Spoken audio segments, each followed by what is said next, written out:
I'm very, very happy to be with everyone here today. Let me try to figure out the technical issues here. Okay, so do you see my screen, guys? Perfect. Great. I have to thank Professor Mohammed Lattas for an amazing session. I found it very inspiring, and I think what you talked about is something that we are living every day, and our aha moments are the moments that we really learn and progress in our lives.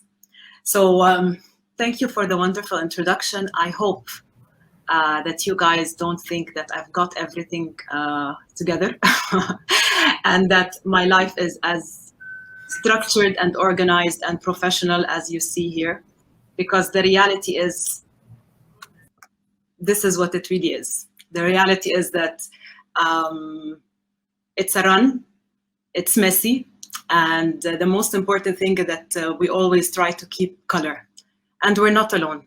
Our professional lives are just part of our lives, and we all belong to bigger families. Some have children, some have parents, and this cannot be dissociated from ourselves.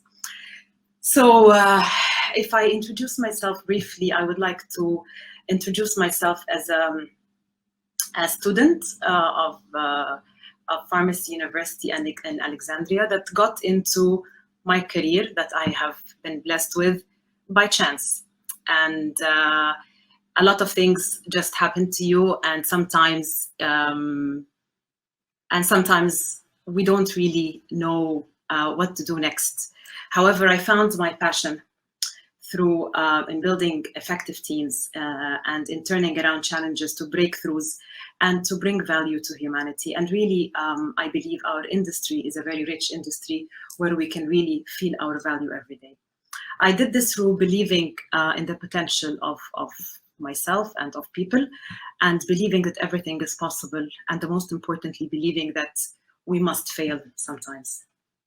This has given me the opportunity to sit in different seats in different industries. So I've worked in the pharmaceutical industry, but also in the nutrition industry, and sat in different seats from regulatory affairs to sales and marketing, supply chain, and lately corporate affairs. I've worked in companies like Bayer, Pfizer, Wyeth, Newbridge, Danone, and Viatris lately. So when I was thinking of what to bring to you today, and what would I want to share with students of my beloved university, I thought of what I wish I knew earlier. I wish I learned earlier in my career. So I thought of the 10 things that made a difference. Some of them I did well, some of them I did not do well, and I learned from. So at this stage of your career, you're at crossing roads. You're all, or maybe approaching, maybe already there. And yes, we are our choices, and our choices will define where we go in life. And when I was at your stage, I really had no clue. I had no clue what to do next. I had no clue what a pharmaceutical career has for me. Maybe you guys nowadays are more informed and you have more access to information than we ever did before.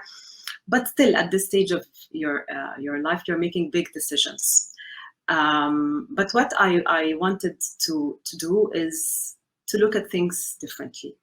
I graduated like many of you will, and I had options. My father lived in Kuwait. He had some connections. He helped me try to get an interview as a med rep in one of the pharmaceutical companies.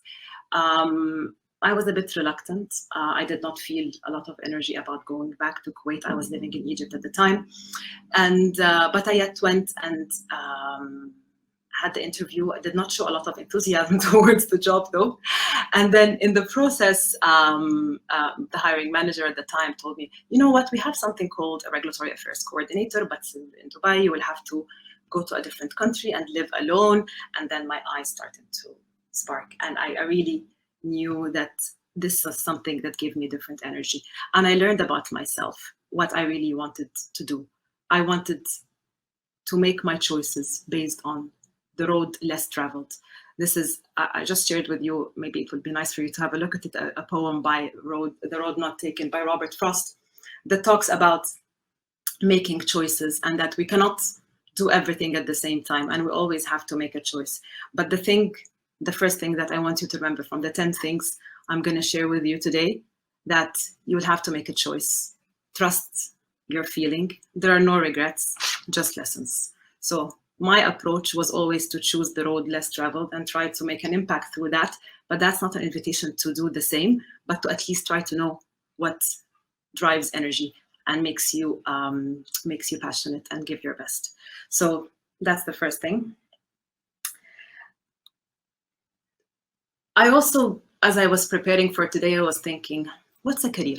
Let's Google and try to understand, what does the word career mean? And I looked through different definitions, and I found things like the time spent in a profession, specializing in a certain profession for a certain period of time. But then this definition came across, and I think this is the one that I related to the most. It's the course of progress through life that relates to a range of aspects of an individual's life, learning, and work.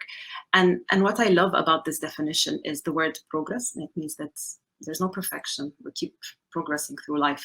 And it links to life because we spend most of our time, our day, with our colleagues and with our in our job, and it becomes part of our family. And I look at career as stages. So the first stage is your foundation. The next few years of your life, when you graduate and you move into your first few jobs or job, this is really the foundation. Then you start delivering and achieving. And then maybe when you know more about what you want to do in life and how you want to pay back and how you want to get excited, then you move into the fulfillment phase. So I started this new job. I moved to Dubai and I came as a regulatory affairs coordinator. I really, believe me, I had no clue what the word regulatory affairs meant. And of course, it was very difficult. Imagine trying to explain to your mom or your grandmother what you did and why you're moving to Dubai and explaining to her what regulatory affairs meant.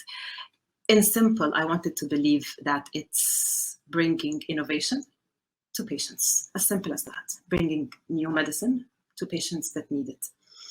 And what I did, because I was very curious at the time, was I was not focusing just on what I had to do. I had so much to learn. I was so curious. So I really looked into what I need to do, what I need to learn to do my job, but what do I need to learn about the industry? And I was very nosy. I stepped into every aspect. And in that job, I was given assignments and I said yes to each one of them. I did some supply chain. I did some customer service. I did demand planning. I did some HR work to help out when our colleagues were not around. I did a lot of pricing and access work, and it gave me a huge perspective. And not only that, I also started looking at, let's look at the broader picture. Let's look at the pharmaceutical industry. Let's look at the regulatory affairs guidelines in the Ministry of Health. And we worked with the government in trying to shape the policies to support innovation, and working along with different colleagues from the industry and along with regulators, and of course the UAE being a really amazing place that welcomes people who have initiative and would like to make a difference. And that really built my foundation. And the message here that I'm trying to tell you, don't look at the pictures here. If you see the pictures of the baby and you stick to one of those boxes that are making up the photo, you can see a flower. Wherever you sit, it's a flower. But when you step back and you think big, then you actually see the bigger picture. And that's really the second thing I really would hope that you are able to remember out of this session. Think big. Don't think within your scope. Then I spent a few years in this job. It was in Bayer, and I spent almost 5 years. And then I got an opportunity to move to WIFE with a broader scope, regulatory affairs manager for the whole Middle East region. Seems like an opportunity. I moved ahead. Shortly, a year after, the company gets sold. And it's sold to Pfizer, a huge pharmaceutical company. And of course, they kind of override everything, and everything around me changes.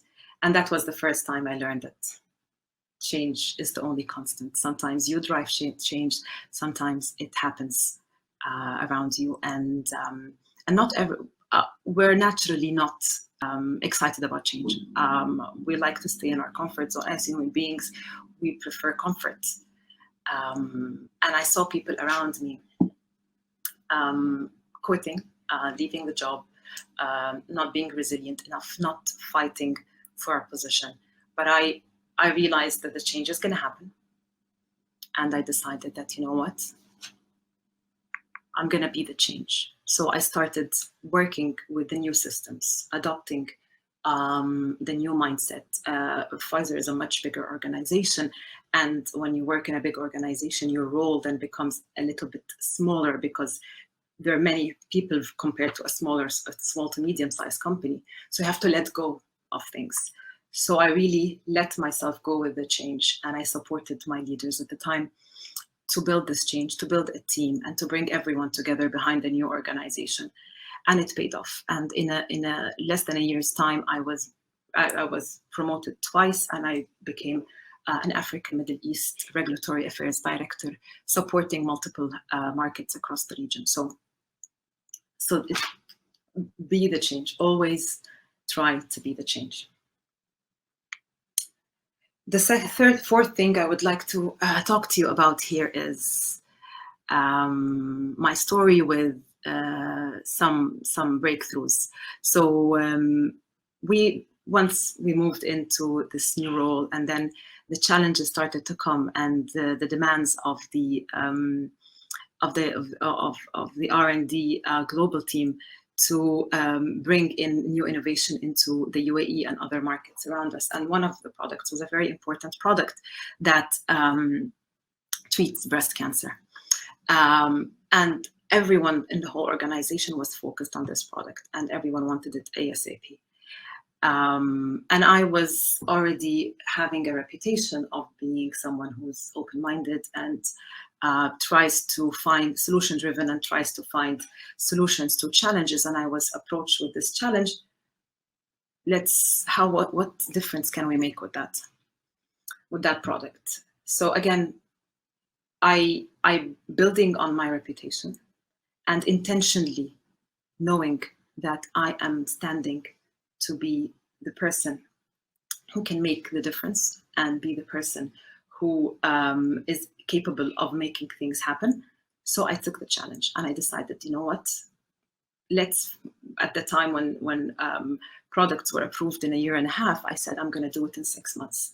I had no clue how to do it, but I had the courage to commit to it and the consistency to focus on getting this delivered. And I started putting a plan and working towards this success. What I'm trying to share with you here is not really the success story of getting the product approved, but to be able to be intentional about your personal brand. What does personal brand mean? Personal brand means that people will talk about you anyways, you know? So make sure that you tell them what to say. Make sure you give them the materials that they can use to talk about you. It's not about you, it's about the value that you deliver to others, and making sure that you are aware that whether you are intentional about it or not, it's going to happen. And personal branding is, of course, at that time of my career, I was doing what I tried my best to keep a certain reputation, but I had not really studied what a personal brand is. But what I'm calling out here is that there are things that you must learn. There are things that if I were you, if I knew better at your age, I would have gone and learned it early on. And this is one of them. Go ahead and learn about personal branding. Treat yourself as a product and make sure you market yourself well. We are the CEOs of our companies. Me.inc. And I've put this icon on the left here. So whenever you see that on any of those learnings, please go get a book or take a course on those topics. It really makes a difference. So after a few years with Pfizer and multiple successes. We did get this product registered in 6 months, and we did celebrate our success. I got an opportunity to move to a different industry, to move to the nutrition industry with Danone. I move into a new role. It's a multifunction role. It has some public affairs, some regulatory affairs, some marketing and medical. And I'm leading a team, and I'm well positioned in the company. And I've had, a track record of success. You're very confident, you'll do your best and things will roll out. This was one of the points where I knew that there are things that I have to unlearn. And this is here for me was trying your best is not enough. There are other things that you have to learn. I was faced with a big organization. Everyone knows each other for a long time. They come from a different industry, a different mindset, and I missed that factor. I missed the factor of people. I did not invest in building my network and connecting with everyone and letting them know what I can bring. And this lesson I learned here was the importance of networking. And again, I put another book icon here. Networking is, of course, making friends is part of it, and is definitely something that I have done, and I think that we need all to do, because we live with our colleagues more than we stay at home, so we need to have friends. But it's also being intentional about who you meet, when to meet, and what to say. And let's admit it's awkward. Let's acknowledge the awkwardness of this process, and let's go learn about it. It makes a huge difference. It could have accelerated my learning and my development in this role. And I'm very happy to look back at certain points in my career and be able to say, this I could have done better. Time passes. I move back to Pfizer. I get called to another challenge there. The team was, they were, the regulatory affairs team had no leader. The leader had left, and they are having a high turnover. Results are not being achieved. Several challenges ahead. My previous leaders, they call me, please, if you would like to help us, we have a role for you. And I decided to move back to Pfizer. And then the call comes to me again, telling me, trying your best is not enough. What I did in that role at the beginning was, I was trying really to work hard, retain everyone in the team, focus on deliverables and get things done. But it was a lot. Huge company, huge number of products, many people. And I realized that I needed structure into my process. And this is when I called one of my team members who has studied quality management. And I told him, let's look into the structure of how we do things. And he came up to me with a 6 Sigma process. And we called the project Eagle Eye. And this project looked into the process from start to end and how we can improve it by looking at through the process and how we are delivering, and looking at our KPIs and how we can improve them through a 6 Sigma process. And this was the learning for me that, again, trying your best is not enough. Go learn some process improvement tools. And again, this is a thing that I would really call each one of you to go ahead and get yourself some education on different quality management aspects and process improvement tools.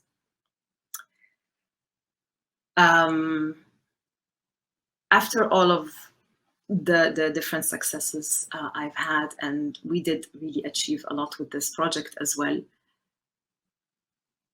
Pfizer went through another restructure. And now we had 2 parallel teams that had to come together. And one leader will be assigned, and it's going to be a very big role that I really aspired for. And I thought I did everything I could, and I delivered as much as possible to be able to be given this job. But again, life teaches you, and I want to remind you all that you have to know that you will fail. There will be times where you will fail and you will not get what you wanted. And as much as I worked hard for this job, and as much as I felt that I deserved it, I did not get it. and I was what the Pfizer process calls you displaced. So you don't have a role now, you have to look for another role within the organization. And for me, that was, a huge shock, given that, someone who has been very successful and has been delivering results, to be told that, you know what, you need to look for another job. And then comes another learning. So you need to know that you will fail sometimes. But then comes the learning that followed this for me right after. And I had to remember that I had to ask myself, did you ask for help? And I'm asking each one of you now to go back and check. Do you have a mentor? Do you have a sponsor? Always ask yourself those questions. And please remember, trying your best is not enough. And I'm giving you the lessons I've learned, because that's my strength and my weakness. I work really hard, but then I needed always to remember that trying my best is not enough, and success is not linear, and that I had to look at things from different angles. So a sponsor, I mean, I'm not sure if everyone knows what's a sponsor, but a sponsor is someone that really believes in you. It can be someone who has been a mentor in the past, or has been a leader or a manager that has managed, has been your manager in the past, or someone who just believes in your capabilities. And at any point in time, at any job you get, make sure you have multiple mentors and at least a sponsor that is more senior than you and can help you move into different roles and give the recommendations needed, because people trust what their trusted people tell them. And what happened was better than I imagined, because I was given an amazing opportunity to lead a sales and marketing team. So given my background, had no sales and marketing, and I was had the right branding, personal branding. I had the right support, and I had the sponsors that to help me. And people saw that I always looked beyond my current scope, and I could move and be agile from one role to the other. I was given this amazing opportunity. But then you're faced with this new situation where you're not the smartest in the room anymore. Your team know better than you, and you will have to really lead from behind and be able to allow creativity and allow innovation within the team. This was an amazing experience for me, and I just want again to share with you the one thing that I wish I knew earlier. I had to do it fast to be able to get my job done, but you need to learn money. In our education, we are very focused on science. We're very focused on what our education, the core of our education is. But then at the end of the day, everything's a business. And I was an owner of P&L, profit and loss. And but that's not the only reason I recommend that you learn P&L and all things money and investment, but because this is really a key skill that we all need to develop for our jobs, but also for our personal management and personal investment. So get yourself a book on P&L or get yourself a book on investment. And the last thing that I would like to really recommend for everyone to always look for and aspire for is to learn more about yourselves. I heard a Professor Mohammed Latta speak and how incredible it is when you look at the underlying causes of things and how your beliefs shape your future.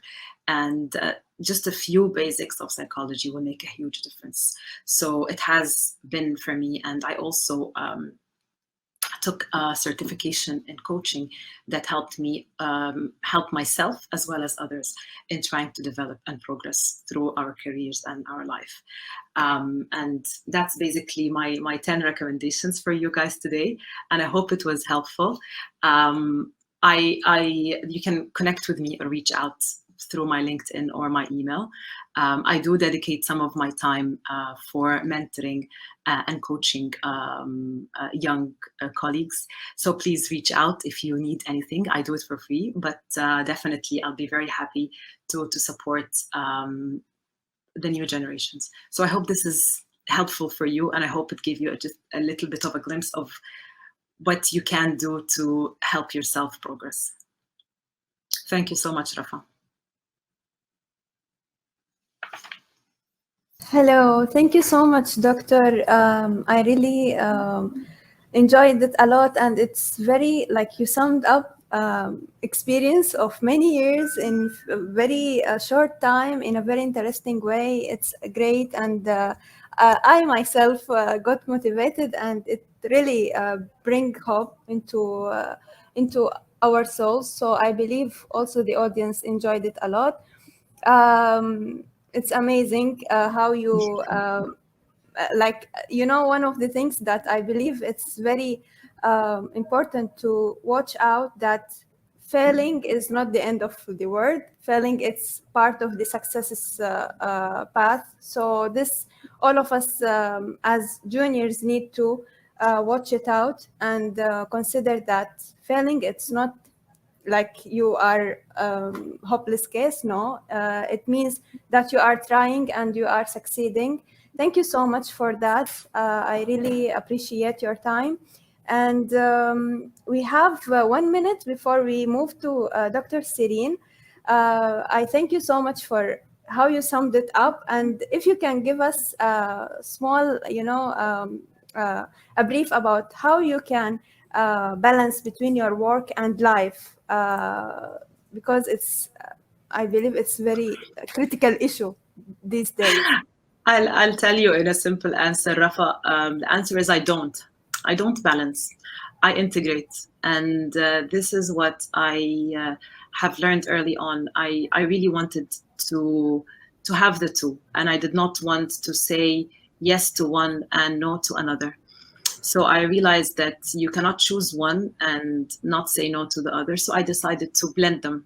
So what I did is that I always involve my family in my purpose, and my purpose is not just to have a career. My purpose is really, as Dr. Muhammad was saying, about really having an impact on the community and on humanity. And my children, every day, they know that I don't go to work. I go to help other people who need treatment and need medication, and that's what has helped me a lot in integrating both. When I'm in the office, I do take calls from my kids. Everyone knows my family and my challenges in and out. So really, I don't try to balance. I have just integrated them both. That's great advice. Thank you so much, Dr. Darein, for your time. I'm really glad to meet you today, and thank you. Thank you so much. Thank you. Have a great day. You too.